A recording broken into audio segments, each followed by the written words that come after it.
Oh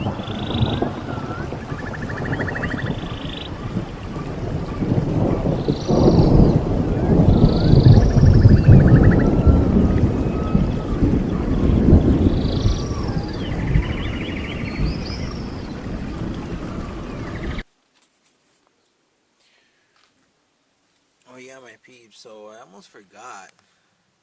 These are the pieces that actually connect the brackets and secure it. So I'm gonna secure the shit out of it and do overkill and just fill in every single hole.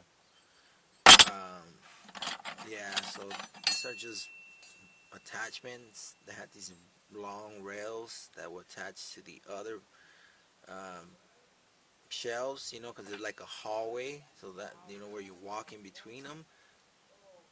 But yeah, so they were the ones that were way up to the top at the 18 feet mark.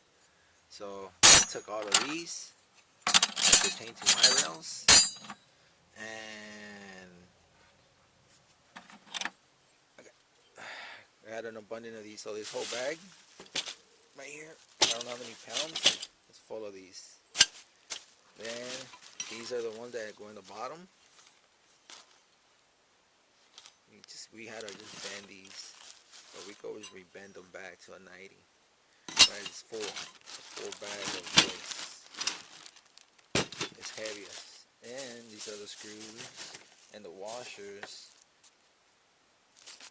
that attach and supported this, because there was anchors on the floor, on the concrete floor of the warehouse. But yeah, so all of this for free, and that's all part of that rating system, for the rainwater harvesting system. Yep. So I just want to show you guys that it's a super commodity. All right. All right. Peace.